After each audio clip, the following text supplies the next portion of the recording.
Hello and welcome. I'm continuing my series on the history of religious ideas and focus now on archaic monotheism, and specifically the proposition that the original belief of Homo sapiens sapiens centered on one supreme being that inhabited the sky.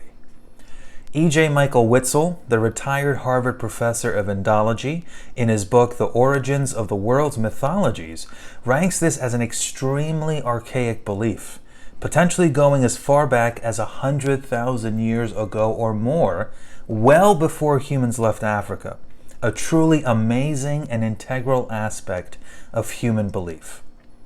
Traces of this archaic monotheism could still be found and studied among the most archaic of primitive societies that existed in the late 19th century. A tremendous amount of data was produced by anthropologists studying the cultures and beliefs of these peoples, and it was believed that if these primitive societies could retain a lifestyle that reflected life in the Paleolithic, then they could also have retained ideas and beliefs of the Paleolithic. And so they were seen as a sort of snapshot into humanity's religious past. So let me go over some of the relevant data of these societies as they are presented by the renowned scholar of religion, Mircea Eliade, in his book, Patterns in Comparative Religion. So starting with the cradle of humanity, Africa, Eliade says, quote, "All over Africa traces are found of a great sky god who has almost disappeared or is in the course of disappearing." We go over the example of the Bantus. The Bantus believe in a supreme god called Nzambi. He is all-powerful, he is good and just, but for that very reason they do not adore him. They have no material representation of him as they have of other gods and spirits. They say, quote, "Nzambi is on high, man below. God is God, man is man. Each is at home, each in his own house." Interesting.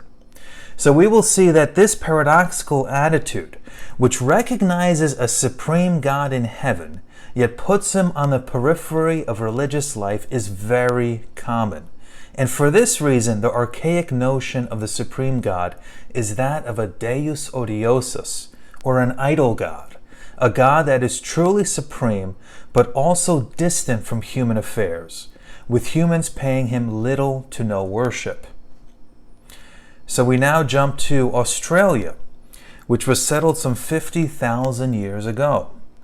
Eliade says, quote, "An analysis of the various stages of Australian religion shows clearly that the sky divinity held the central place in the most primitive religious life.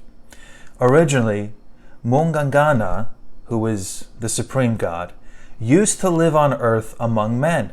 Only later did he withdraw to heaven and leave them.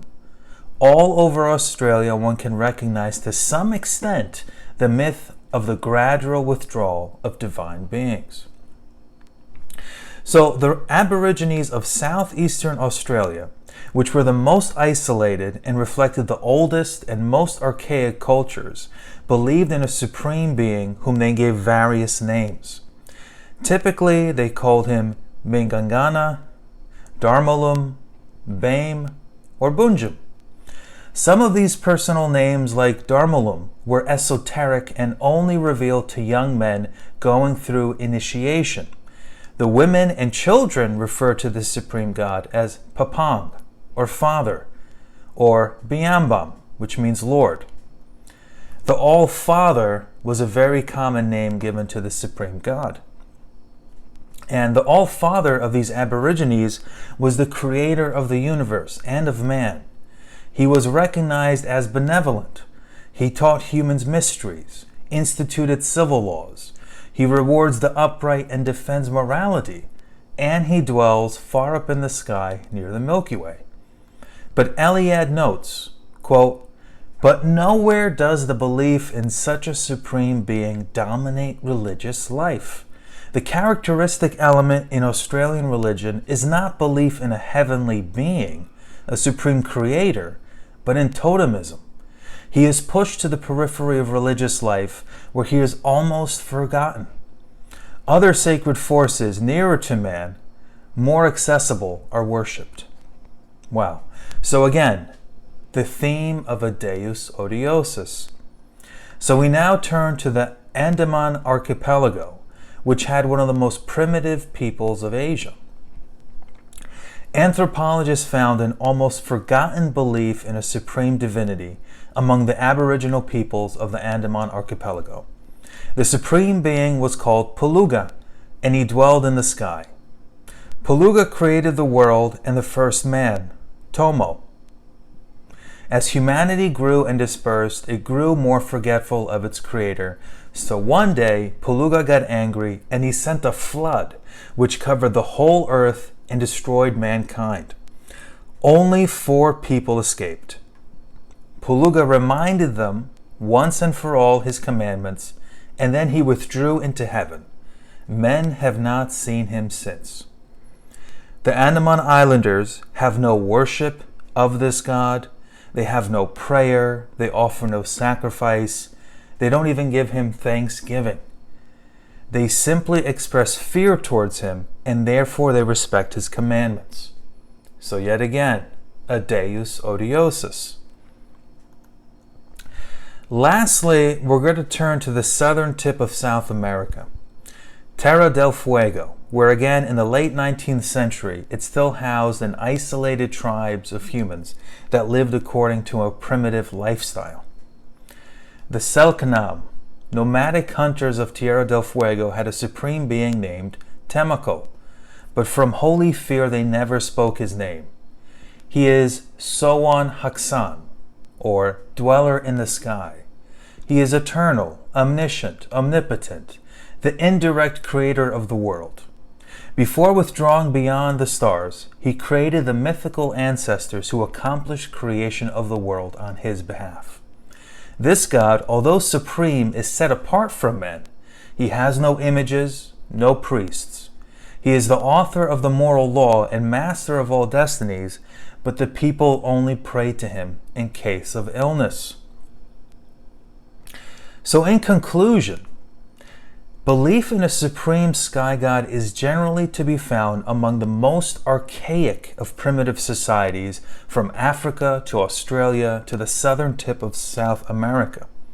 This belief is so consistent and dispersed that it cannot be attributed to coincidence and must reflect a common belief of early humanity. Yet, nowhere in primitive religion do we find these supreme beings of the sky playing a leading role in religious life. Instead, the supreme beings of the sky have been superseded by other religious conceptions. So we find ourselves in a strange position. These people were monotheistic in belief in a sense, but polytheistic in practice. Despite believing in a supreme God that created all things and was all good, they did not worship him nor pray to him. Instead, they worshipped lesser divinities that were thought to be more accessible to man and more interested in man's affairs.